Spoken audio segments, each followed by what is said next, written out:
ध्यान दिया जाए।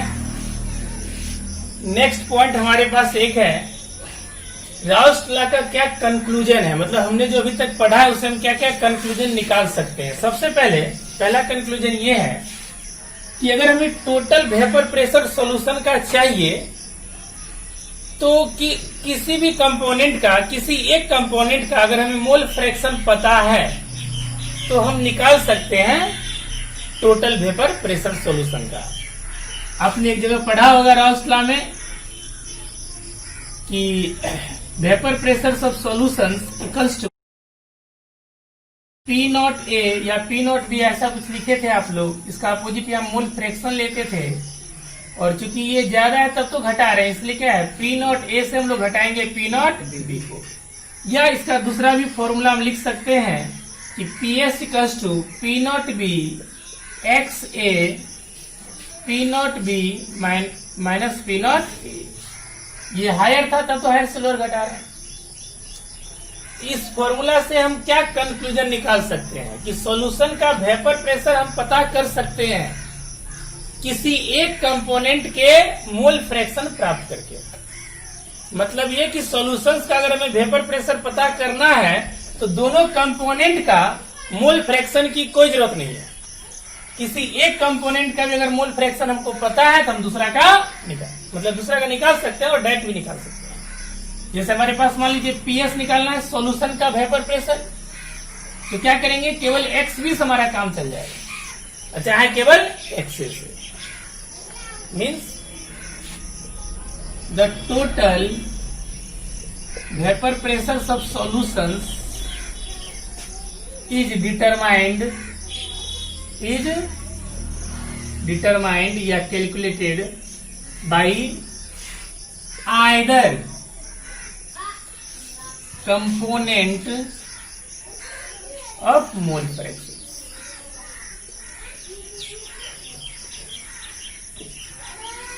मतलब किसी भी कंपोनेंट के मोल फ्रैक्शंस के द्वारा हम लोग टोटल वेपर प्रेशर निकाल सकते हैं। दूसरा हमने जो ग्राफ सीखा था, याद होगा आप सभी को, ये हमारे पास ग्राफ है और आपने ये सीखा था कि हमारे पास मान लो कि ये क्या है, हमारे पास एक्स ए है और ये एक्स ए 1 के बराबर हो गया। तो इसमें पी ए ड्रॉ करते हैं तो जब एक्स ए का मान 1 यहाँ पर हो गया तो उसमें पी हमारा क्या है, पी नॉट ए के बराबर। और जब मान लो कि एक्स बी हमारा 1 है तो उस समय हमारा क्या होगा, पी बी जो था वह पी नॉट बी के बराबर। तो ये लाइन हमारा पी नॉट बी को रिप्रेजेंट करता है और ये हमारा पी नॉट बी। अब जब दोनों को मिक्स करते हैं, दोनों का कुछ ना कुछ मोल फ्रैक्शंस होती है, इस तरह सॉल्यूशन का वेपर प्रेशर यही होगा। तो अब देखिए सॉल्यूशन का वेपर प्रेशर क्या हो रहा है, मोल फ्रैक्शंस के साथ लीनियर हो रहा है। मान लीजिए सीधी रेखा में कैसे है, जैसे मान लीजिए कि यहाँ पर मोल फ्रैक्शन बी का क्या था 0 और इसका मोल फ्रैक्शन क्या हो रहा है, बढ़ रहा है। तो बढ़ने का कार्यक्रम क्या हुआ, धीरे धीरे हुआ होगा ना। जैसे 0 है 0.1 0.2 0.3 0.4 इस तरह से। तो जैसे जैसे बी का मोल फ्रैक्शन बढ़ रहा है आप देख रहे कि इसका लिनियरली जो है वैल्यू बढ़ रहा है स्ट्रेट लाइन में। चाहे आप ये इस तरह से भी कर सकते हैं, एक्स बी का मान जैसे जैसे घट रहा है आप देख रहे हैं कि सॉल्यूशन का वेपर प्रेशर भी क्या हो रहा है, धीरे धीरे घट रहा है स्ट्रेट लाइन में, लीनियर। बात समझे ना। तो कनेक्शन ये था हमारा कि सॉल्यूशंस का जो वेपर प्रेशर होता है वह कंपोनेंट के मोल फ्रैक्शन के साथ लीनियर होता है। क्या होता है, तो लिखेंगे इसका कि the vapour pressure of solutions is linear is with mole fraction of either component. मतलब किसी भी कंपोनेंट के साथ, दो तो कंपोनेंट है ना यहाँ पे ए और बी, एक्स ए और एक्स बी, किसी के साथ भी हम सोचेंगे तो हमारा ये जो स्ट्रेट लाइन है हमेशा क्या लीनियर रहेगा, मतलब कोई हाइपरबोला वगैरह नहीं बनेगा। ठीक है, हमेशा क्या बनेगा, लीनियर। तो वही करें कि जो सॉल्यूशन का वेपर प्रेशर होगी वो क्या होगा, लीनियर होगा। किसके साथ, किसी भी कंपोनेंट के मोल फ्रैक्शन के साथ। कोई दिक्कत कहीं पर। और एक तीसरा हम लिख सकते हैं कि सॉल्यूशन का, किसका, the maximum vapour pressure of solution, मतलब सॉल्यूशंस का जो वेपर प्रेशर अधिकतम हुआ क्या होगा, इससे ज्यादा नहीं होगा। बशर्ते हमें पहले मानना पड़ेगा कि हम ये मान के चलते हैं, एज्यूम करके चलते हैं कि क्या हमारा P naught A is lesser than P not, तो पी नॉट बी का मान ज्यादा है ना, तो कह रहा है कि सॉल्यूशन का वेपर प्रेशर अधिकतम क्या होगा, पी नॉट बी के बराबर। बात समझे? और क्या लिख सकते हैं, the minimum vapour pressure of solution is equals to क्या होगा, पी नॉट ए के बराबर होगा। इसका मीनिंग क्या है,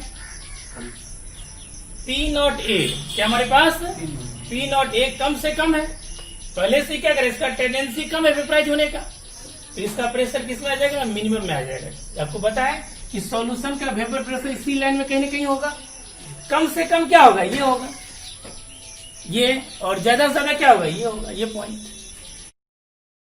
ध्यान दिया जाए। नेक्स्ट हमारे पास एक पॉइंट है, that is the composition of vapour phase.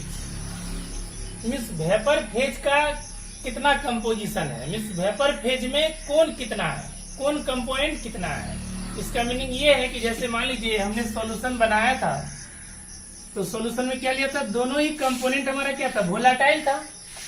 Example के तौर पे हम वाटर ले लिए, ये वाटर हमारा क्या वोलाटाइल है, साथ ही साथ हमने क्या किया, इसके अंदर अल्कोहल मिला दिया, इथाइल अल्कोहल हमने कुछ ले लिया, तो जैसे इथाइल अल्कोहल ये भी क्या वोलाटाइल है, ये दोनों हमारा क्या है वोलाटाइल। अब क्वेश्चन ये कि दोनों का वोलाटाइलिंग पावर, दोनों का वेपराइज होने की पावर सेम तो नहीं है। जैसे हमारा अल्कोहल क्या है, ज्यादा वोलाटाइल है, जैसे मान लीजिए धूप हल्का सा है, यहाँ किरासन तेल रखेंगे तो क्या हो, किरासन तेल अपना उड़ने लगेगी, जबकि जल को उड़ने में समय लगेगा। तो हर कंपोनेंट्स का, सॉलिड हो या सॉल्वेंट हो, सभी का वोलाटाइलिंग पावर या वेपराइजेशन की रेट जो है समान नहीं हो सकता है। भले भी इसकी जो मोल फ्रैक्शन लिए सोच समझ के लिए, चलो 50% वाटर ले लिए, 50% अल्कोहल ले लिए, ये हम पे डिपेंड करता है कि हम सॉल्यूशन कैसे बनाएं, लेकिन यहाँ जो वेपर बनेगा ये हम पे नहीं, इस कंपोनेंट पे डिपेंड करता है कि कौन ज्यादा वोलाटाइल है। जो ज्यादा वेपराइज कर सकता है, जो ज्यादा वोलाटाइल नेचर का है, वो ज्यादा वेपर बनाएगा। जिसकी वोलाटाइलिंग पावर क्या है, ज्यादा है, उसका वेपर ज्यादा बनेगा, और जिसका वेपराइजेशन की रेट कम है, वो कम वेपर बनाएगा। तो ये तो हाँ, इसका कंपोजिशन लेना हम पे डिपेंड करता है कि हम कितना कंपोजिशन किसका क्या लेंगे, लेकिन वेपर जो बनेगा वो डिपेंड करता है कि इसका क्या नेचर है, इसका वेपराइजेशन का क्या नेचर है, कितना बड़ा वोलाटाइल है। तो जो कंपोनेंट ज्यादा वोलाटाइल है उसका क्या होगा, ज्यादा वेपर बनेगा, और जिस कंपोनेंट का क्या है, जिसका वोलाटाइल नेचर कम है, वो कम बनाएगा अपना वेपर। तो कह रहे इस वेपर का, ये वेपर जो फेज है, इसमें किसका क्या कंपोजिशन है, मीन्स कौन कितना है, मीन्स अल्कोहल के वेपर कितने हैं और वाटर के वेपर कितने हैं। तो आपको समझा दिए कि हमारा जो सॉल्यूशन फेज था, क्या था हमारा सॉल्यूशन फेज, इसका हम कंपोजिशन अपने इच्छा अनुसार बना सकते हैं। ये इसकी कंपोजिशन हमारे इच्छा अनुसार नहीं हो सकता है, ये डिपेंड करता है कि हमारा जो सब्सटेंस है उसका जो वेपराइजेशन की जो रेट है उस पर ये डिपेंड करता है। तो जो ज्यादा वोलाटाइलिंग पावर रखता है वो ज्यादा वेपर बनाएगा, और जिसका वोलाटाइलिंग रेट कम है उसका वेपर भी कम होगा। तो वेपर फेज में कितना कंपोजिशन है, इस बात को जानने के लिए हमें थोड़ा सा डाल्टन्स का सहारा लेना पड़ेगा। जैसा कि कल की क्लास में भी आपने देखा था, डाल्टन्स लॉ क्या था हमारे पास, कि गैसियस कंडीशंस में हम लोग निकालते थे कि किसका कितना मोल फ्रैक्शन है। नियम हमारे पास था कि मान लो गैसियस कंडीशन में दो कंपोनेंट है, गैसियस कंडीशन में दो कंपोनेंट, एक हमारा ए है, दूसरा हमारा बी है। ए का मोल क्या है, मान लो 3 है, बी का मोल क्या है 4 है, तो इसका मोल फ्रैक्शन क्या होगा, मोल फ्रैक्शन सब ए क्या निकाल सकते हैं, Na बराबर 3/7, और मोल फ्रैक्शन सब बी क्या होगा 4/7। तो ये तो मोल फ्रैक्शन निकल गया। अब इसका अगर हमें निकालना है कि भाई इस वेपर फेज में कितना कंपोजिशन है, यहाँ तो मान के चले 3 और 4 है, ये बात हमको यहाँ पता नहीं है, ये हमको निकालना है। तो ऐसे कंडीशन में क्या करेंगे, डाल्टन्स का जो अपना नियम था कि पार्शियल प्रेशर क्या होता है, मोल फ्रैक्शन के साथ सीधे समानुपात होता है, और इनटू में क्या था, टोटल प्रेशर, याद होगा टोटल प्रेशर। और रॉस्ट का भी बात सोचिए कि पी बराबर क्या था, P naught A into x. Rouse law में ये एक्स से क्या था, तो सॉल्यूशन के कंपोनेंट का मोल फ्रैक्शन, ये एक्स से क्या था, जैसे हमने क्या लिया था, वाटर लिया था उसका मोल फ्रैक्शन, अल्कोहल लिया था उसका मोल फ्रैक्शन। यहाँ एक्स से क्या है कि इस वेपर फेज में कितना मोल फ्रैक्शन है। तब दोनों एक्स से कंफ्यूजन वाली बात होगी, नहीं हो गया कंफ्यूजन। यहाँ एक्स से रिप्रेजेंट करता है क्या, सॉल्यूशन फेज में जो है, जो लिक्विड फेज में उसका मोल फ्रैक्शन, और यहाँ एक्स से क्या रिप्रेजेंट किया कि वेपर फेज में जो है उसका मोल फ्रैक्शन। तो कंफ्यूजन को दूर करने के लिए डाल्टन्स के नियम को कैसे संशोधन करेंगे, तो जो हमारा मोल फ्रैक्शन एक्स से था उसको हम क्या करेंगे, वाई ए से रिप्रेजेंट कर देंगे। वाई ए मीन्स पहला कंपोनेंट जो था उसका वेपर का मोल फ्रैक्शन, उसको हम क्या मान लिए, वाई। इसी तरह से हम बी के रिस्पेक्ट में क्या लिख सकते हैं, वाई बी इंटू, ये वाई बी क्या है कि हमारा जो बी कंपोनेंट था, मान लो ये कंपोनेंट, ये मान लो बी कंपोनेंट है, तो जो B component ethyl alcohol liquid था, ये वेपर बनाया, तो वेपर जो बनाया, तो इस वेपर फेज में जो मोल फ्रैक्शन होगा उस गैस का, उसको हम क्या मान लिए, वाई बी मान लिए। तो इस तरह से हम निकाल सकते हैं कि वाई बी का मान कितना है और वाई ए का मान कितना है। ये हमारा निकल जाएगा कंपोजिशन। जैसे मान लो वाई ए का मान निकल गया 3/5, सपोज है, लेट कर लेते हैं। तो सवाल बना है वाई ए का मान क्या आ गया हमारा 3/5। इसका मतलब क्या है कि 5 में से 3 कौन है, वाई है। इसका मतलब 2 कौन होगा, वाई भी नहीं होगा। हमेशा मोल फ्रैक्शन वो नहीं ना होता है, 1 से 2 घटा दी। तो एक तरह से आप देख रहे हैं कि हम वाई ए और वाई बी का कंपोजिशन निकाल सकते हैं, बशर्ते हमें क्या पता होना चाहिए, टोटल प्रेशर पता होना चाहिए। क्या पता होना चाहिए कि दोनों मिलकर, दोनों कंपोनेंट मिलकर कितना धक्का मार रहा है इस दीवार पे। अगर हमको पता है टोटल और पार्शियल प्रेशर अगर हमको पता है तो हम वाई ए वाई बी निकाल सकते हैं, कोई दिक्कत नहीं। अब क्वेश्चन ये है कि पार्शियल प्रेशर कहां से पता चलेगा, राउस लॉ से पता चलेगा।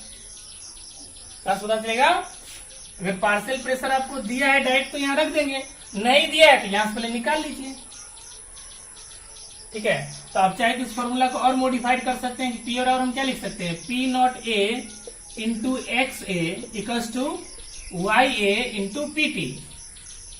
तो फिर हमारा फाइनल क्या होगा, वाई बराबर जो हमको निकालना है कंपोजिशन, क्या होगा, वाई बराबर P naught A into X A by P T. समझ गए। तो this is the composition of Y. इसी तरह से हम निकाल सकते हैं कंपोजिशन ऑफ वाई बी। क्या होगा, पीवी का मान रख दो, P naught B X B लिख सकते हैं ना रॉस लगा आधार पे, Y B into P T. तो वाई बी बराबर क्या हो सकता है, P naught B X B by. तो सोचिए कि वेपर फेज में दूसरे कंपोनेंट का अगर हमें मोल फ्रैक्शन प्राप्त करना है तो क्या क्या चाहिए, टोटल प्रेशर चाहिए, ठीक है। जिसका प्राप्त करना है उसका मोल फ्रैक्शन चाहिए, किस फेज में, सॉल्यूशन फेज में। ये एक्स किसको रिप्रेजेंट किया, सॉल्यूशन फेज में मोल फ्रैक्शन। वाई भी किसको रिप्रेजेंट किया, वेपर फेज में मोल फ्रैक्शन।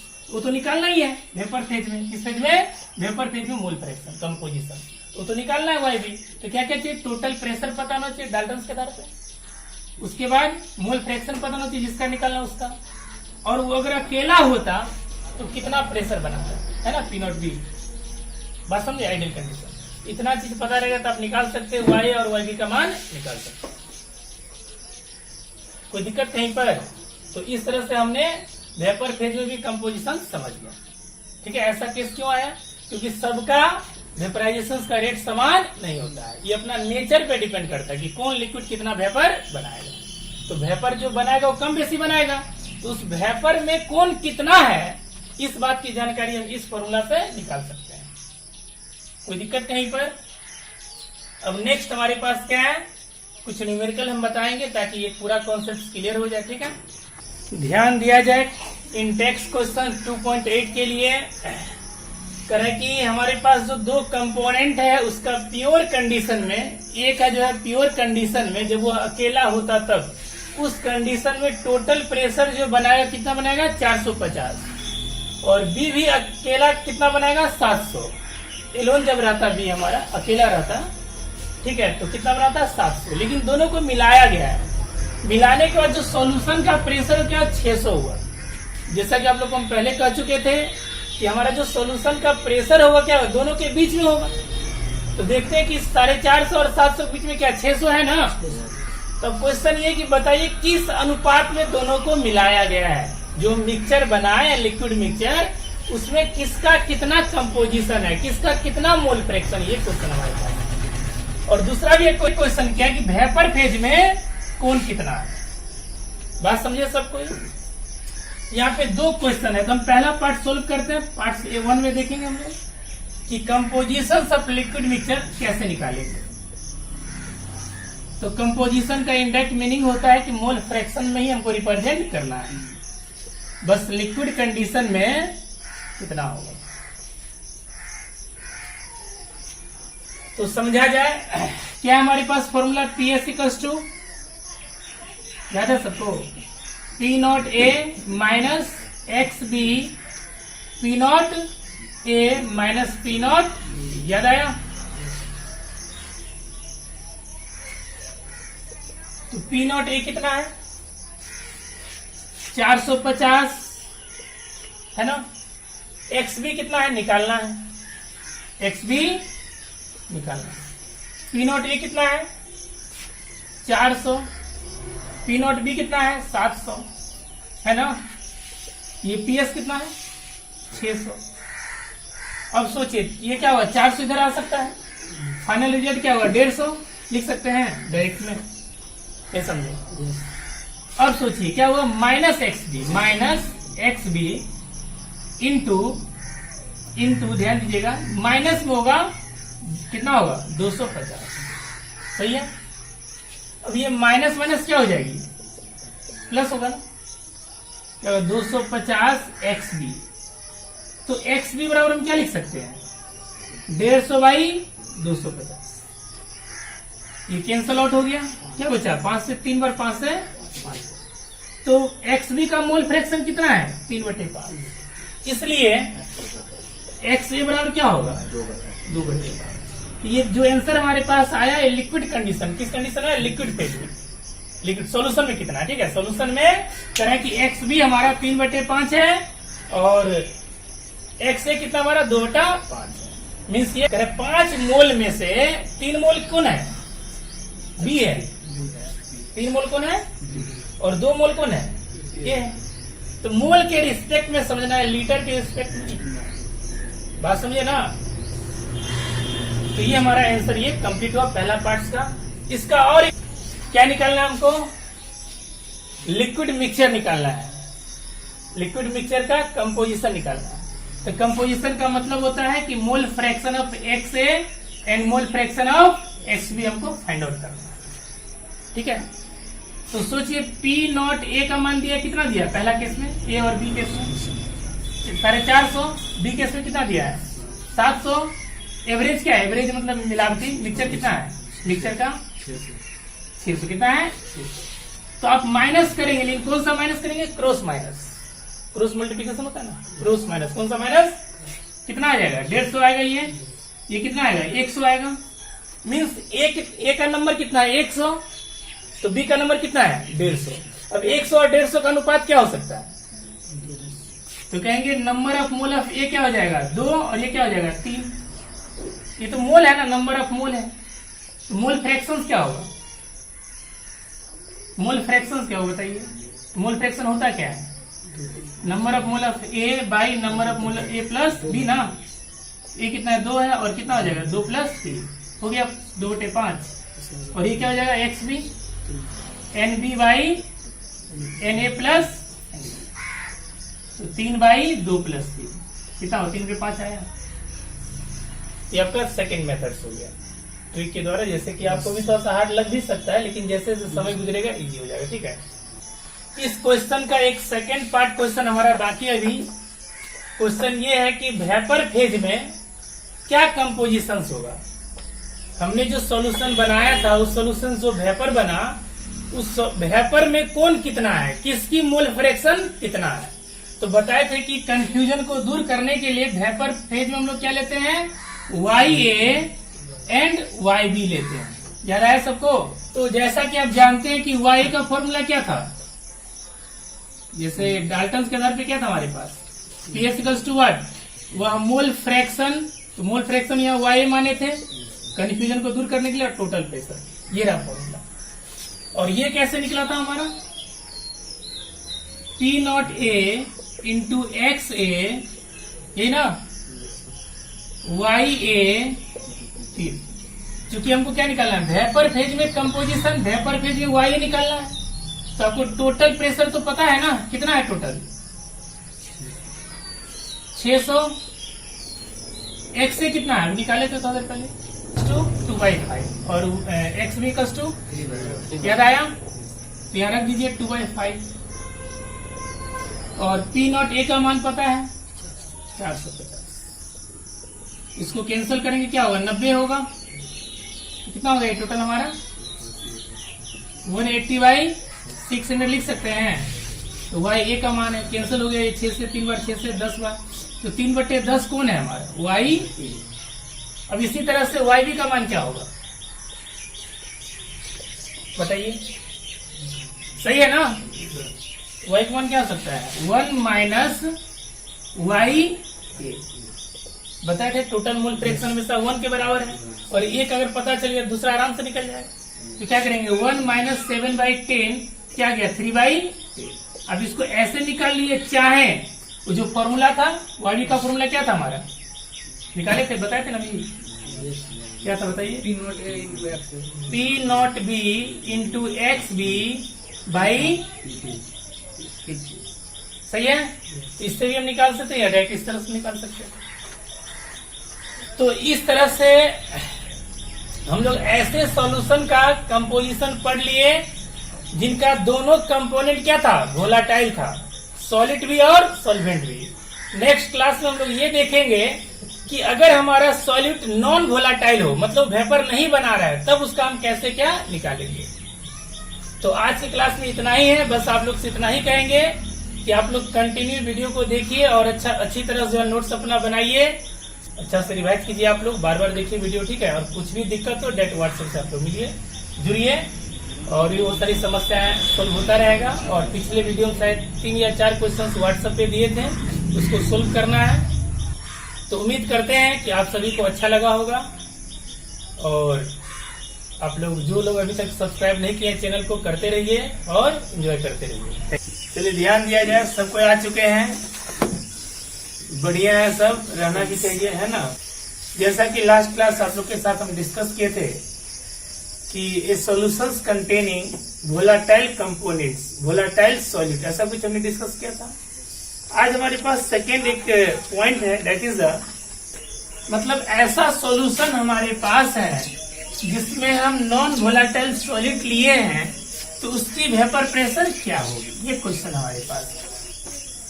तो सबसे पहले ध्यान आप ये देंगे कि जो हमारे पास non volatile solid like sugar है, सल्ट है, इस तरह की जो सॉलिड हमारे पास है, अच्छी तरह से घुल जाती है, लेकिन वो वेपर नहीं बनाती। ये हम वाटर ले लिए,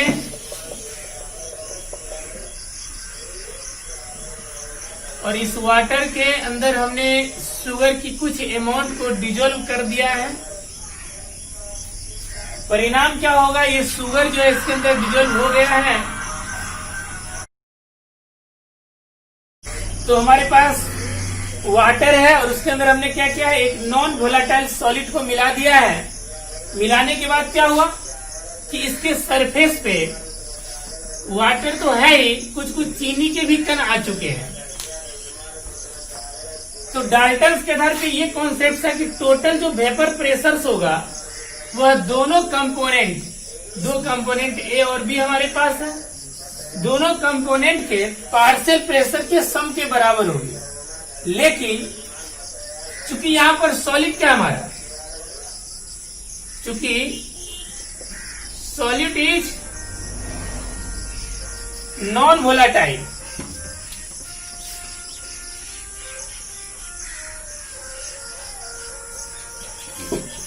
सॉलिड हमारा क्या है, नॉन वोलाटाइल है, जिसका मतलब ये होता है कि ये वेपर बनाने में सहयोग नहीं करती है, मीन्स ये वेपर खुद नहीं बनाती है, means it do not give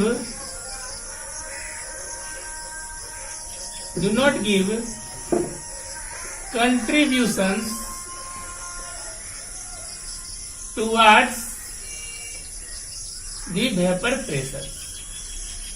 जो टोटल वेपर प्रेशर होगा उसमें हमारा ये सॉलिड कोई अपना योगदान नहीं दे पाती है। तो इसका मतलब कि सॉल्यूशन का जो वेपर प्रेशर होगा वो सॉलिड पे नहीं, केवल सॉल्वेंट पे डिपेंड करेगा। वाटर हमारा सॉल्वेंट है, सबको पता होना चाहिए, जिसकी मात्रा ज्यादा होती है उसको सॉल्वेंट कहते हैं। और शुगर हमारा क्या है, सॉल्यूट है, इसको अगर हम ए कंपोनेंट ले लेते इसको हम बी कंपोनेंट मान सकते हैं। तो करें सॉल्यूशन का जो टोटल वेपर प्रेशर होगा पीएस या पीटी, वह दोनों पे तो करना चाहिए था, लेकिन जो बी कंपोनेंट है वो तुम्हारा क्या किया, वेपर प्रेशर बनाया ही नहीं, वेपर बनाया ही नहीं, तो इसका टोटल योगदान कितना हुआ, 0 हो गया। जो हमारा चीनी है, नमक है, वो तो वेपर बना नहीं रहा है, नॉन वोलेटाइल है, तो उसकी जो वेपर प्रेशर होगी पार्शियल क्या होगी, 0 हो जाएगी। तो बचा क्या, पीए, और पीए किसको हम रिप्रेजेंट कर रहे हैं, partial pressure of solvent, partial pressure of solvent.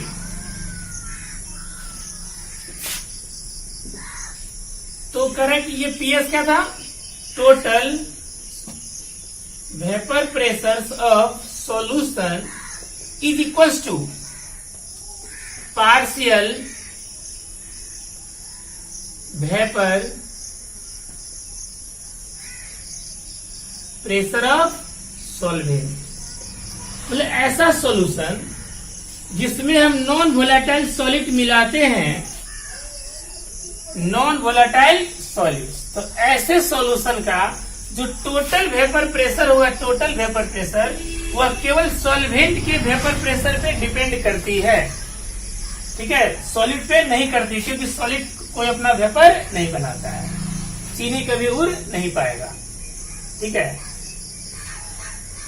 तो अब एक क्वेश्चन यहाँ पे और उठता है, एक साल बोर्ड में क्वेश्चन आया ही था कि the vapour pressure of sugar solution, कि अगर हम शरबत लिए, चीनी वाला शरबत लिए, जलीय घोल, चीनी का जलीय घोल लिए, तो उसका वेपर प्रेशर क्या कम है, वेपर प्रेशर सब शुगर सोल्यूशन इज लेस, कम है, किससे, प्योर वाटर से। मतलब जल अगर अकेला रहता तो ज्यादा वेपर बनाता, जल केवल अकेला रहता तो उसका वेपर प्रेशर ज्यादा होता, लेकिन चीनी मिलाने से कम हो गया। ऐसा क्यों,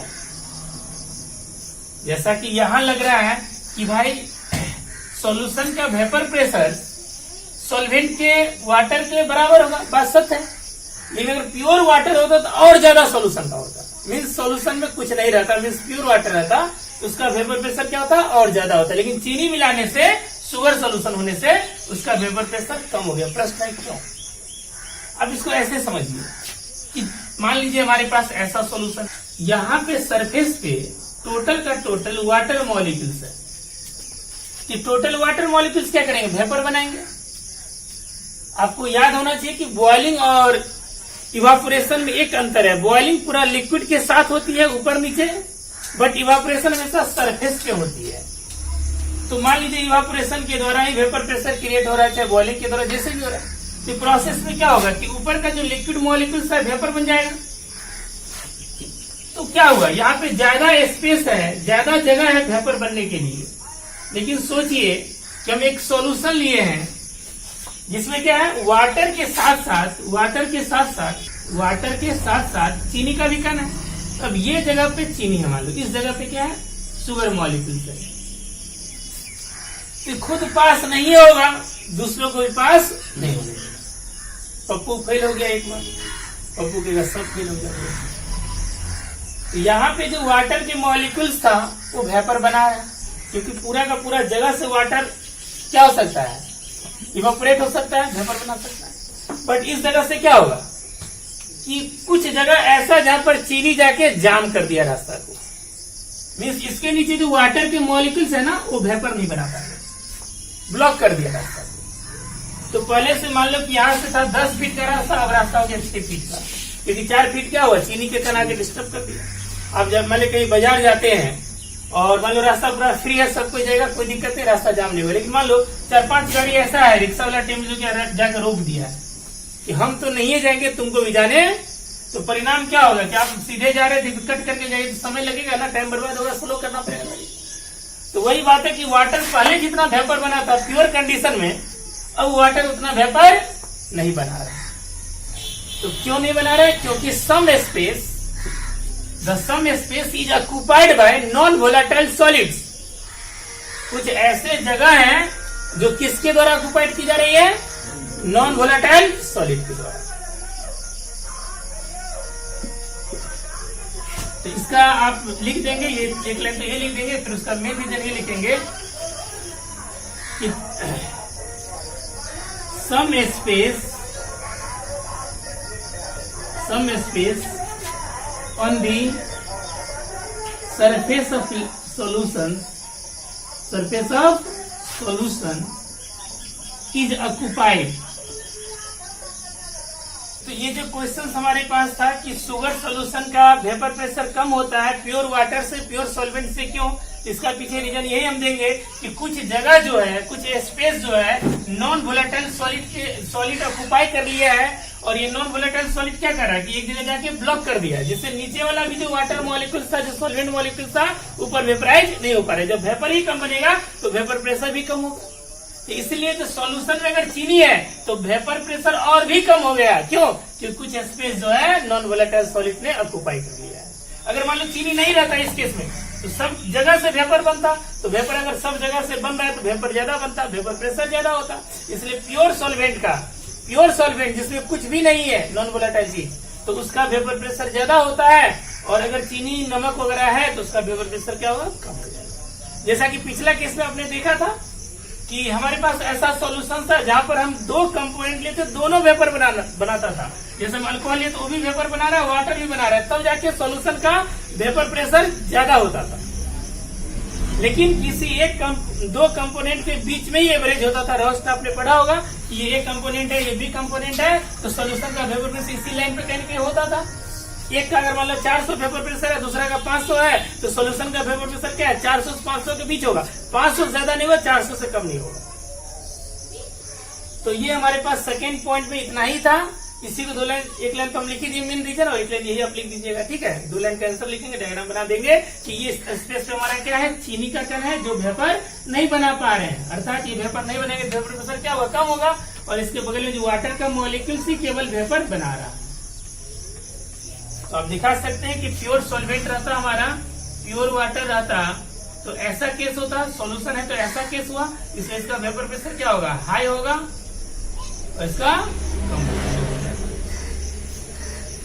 तो इसको नोट कर लेंगे आप सभी, नोट्स घर पे बनाएंगे डेली का डेली, ठीक है। और जो भी दिक्कत होगा क्वेश्चंस बच्चे पूछेंगे, बुक पढ़िए, एनसीईआरटी बहुत अच्छा बुक है, ठीक है।